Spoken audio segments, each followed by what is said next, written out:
Hello ladies, welcome to Hypergamous Femininity. I'm ShanelleShalom. Today I want to talk to you about the 5 ways women fumble the bag.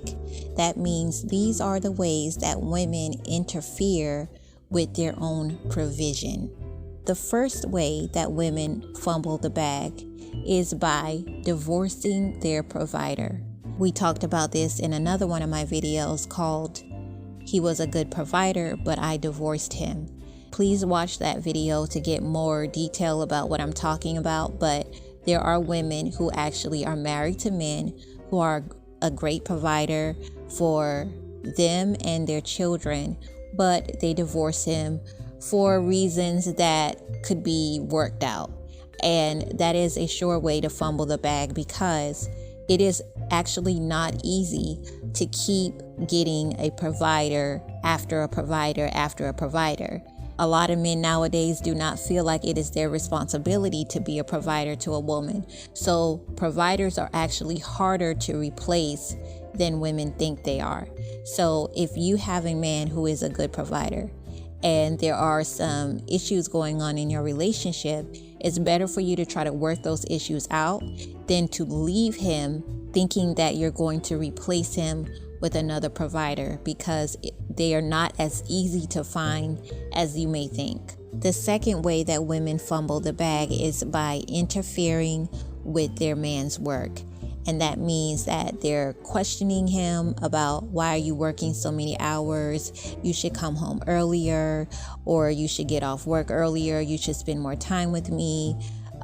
Basically giving him a hard time about the effort or the time that he's putting into his job. Even though he may be working long hours, you still have to understand that if he puts in less hours, then he's going to have less money.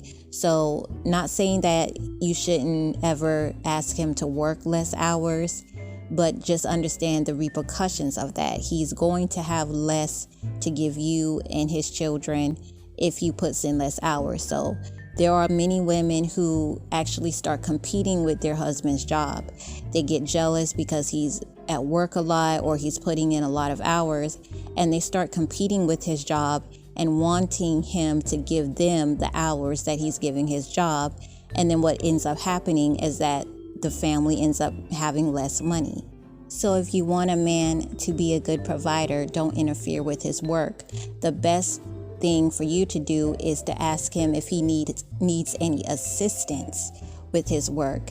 That way it can make his job a lot easier, and he can actually work less hours if he has some type of assistance from you. But never interfere with his work. Now, this next one is the one that Meghan Markle committed, and that is convincing him or causing him to give up or lose high positions. Now, Meghan probably did not come out of her mouth and tell him to give up his royal seat, but he did it on her behalf. So she was the motivation for why he did it. What she should have done is convince him to keep his position and just call a truce with the family and work out whatever issues that they have with the family, maybe even decide to separate from them to keep their distance from each other. But for both of them to give up their royal position over some family drama, that is something that should not have happened. That could have been ironed out. They could have found a much better way to handle that situation than to give up their position. The reason why that was such a bad thing is because there was money that Harry lost because of giving up that position. There was inheritances that he was supposed to get that he will not get. She definitely fumbled the bag by not convincing him to keep the seat.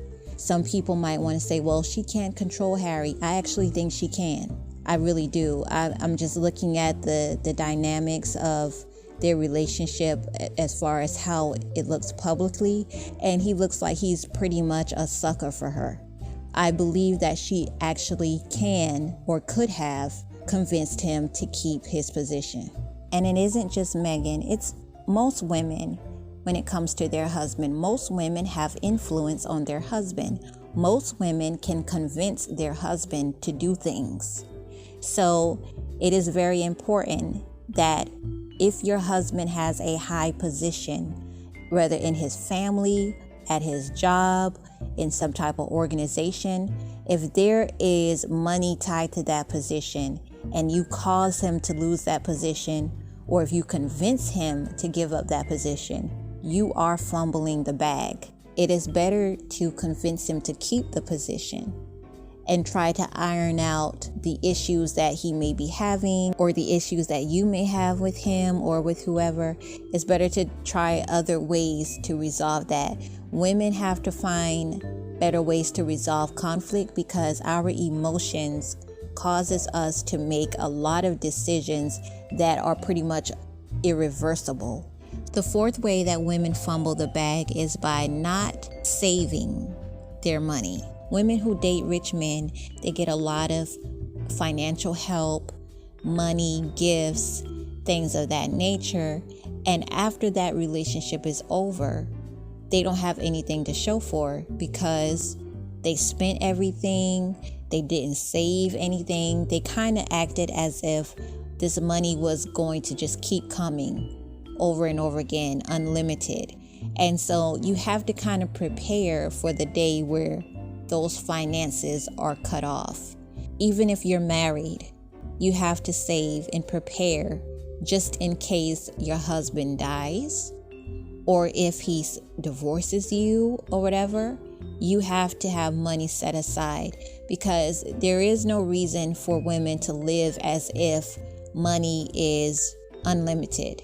There are times when our financial circumstances change. Maybe someone loses a job or gets, sick or can't work or whatever the case may be. But financial circumstances change. So you have to be prepared for that. You have to save. You have to put money aside and save for those rainy days. Not saving for those rainy days is definitely a way to fumble the bag. And the last one is not investing. When you do save money, and let's say you're in a relationship with a wealthy guy, you put aside some of the money that he gave you. Once that relationship is over, if you go into your account and all you do with the money is just spend it, you don't invest it into your own small business, you don't buy any stock, you don't take it and put a down payment on your own home or something like that, then yeah, you're fumbling the bag because you are not making good use of the money that you saved up. Hopefully this video was helpful for you. If so, please like, share, and subscribe to Hypergamous Femininity. And please check the description box for more materials to assist you on your level up journey. Thank you for listening. God bless.